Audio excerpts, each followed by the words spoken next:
Il y a des hommes qui ne fuient pas le poids de l'histoire. Des hommes qui comprennent qu'un peuple ne se libère pas seulement avec des armes, mais avec des idées. Aujourd'hui, je te raconte l'histoire d'un homme. Issa Chiroma Bakari. Un homme qui a eu le courage de dire « assez » dans un système où tout le monde se taisait. Un homme qui a décidé de ne plus servir le pouvoir, mais de servir la vérité. Et ce qu'il a accompli, a changé la mentalité d'une génération entière. Étape 1, la désillusion du pouvoir. Pendant des années, Issa Chiroma a servi l'État. Ministre, conseiller, homme de confiance. Il connaissait le système mieux que quiconque. Mais un jour, il a ouvert les yeux. Il a compris que le vrai pouvoir n'était pas dans les bureaux climatisés. Le vrai pouvoir, c'était celui du peuple. Et le peuple, lui, souffrait en silence. Cette prise de conscience a été son réveil. Ce jour-là, il a compris qu'on ne change pas le monde en restant assis dans un fauteuil. Il faut oser se lever, même si tout le monde te dit que c'est impossible.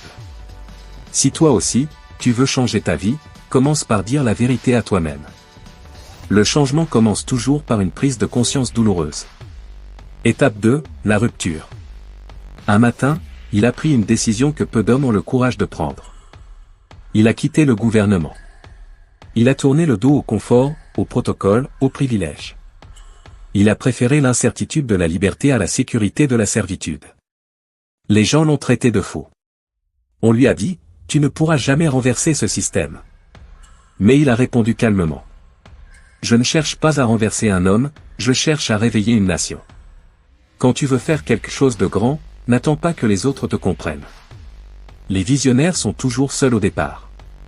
Ce n'est pas la foule qui fait l'histoire, c'est le courage d'un seul. Étape 3, la montée. Après son départ, Issa Chiroma n'a pas disparu. Il a commencé à parler. À travers les radios, les conférences, les jeunes qu'il rencontrait, il a répété un seul message. Le Cameroun appartient à ceux qui ont le courage de le rêver autrement. Peu à peu, les jeunes ont commencé à l'écouter. Les anciens ont commencé à le respecter. Et son mouvement est né un mouvement d'espoir, d'unité et de changement. Quand tu te bats pour une cause juste, les gens finissent par te rejoindre. Pas à cause de ta puissance, mais à cause de ta sincérité. Étape 4, la confrontation. Les élections sont arrivées. Face à lui, un président en place depuis des décennies. Un système puissant, enraciné, redoutable. Beaucoup disaient, il n'a aucune chance. Mais lui, il ne se battait pas seulement pour un poste. Il se battait pour réveiller les consciences.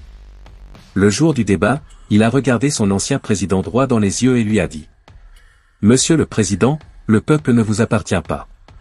C'est vous qui appartenez au peuple. » Ce moment a marqué l'histoire. Ce n'était pas une guerre d'hommes, mais une guerre de valeurs. Quand tu affrontes ceux qui t'écrasent, fais-le avec calme, avec dignité.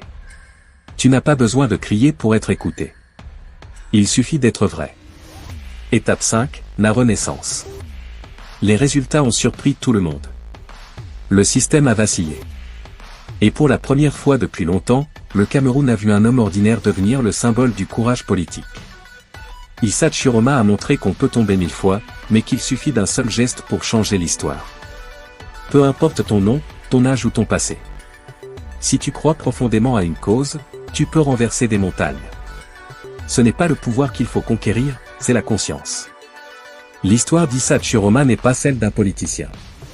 C'est celle d'un homme qui a osé croire en la vérité, même quand tout semblait perdu. Il nous a appris que le courage, ce n'est pas l'absence de peur.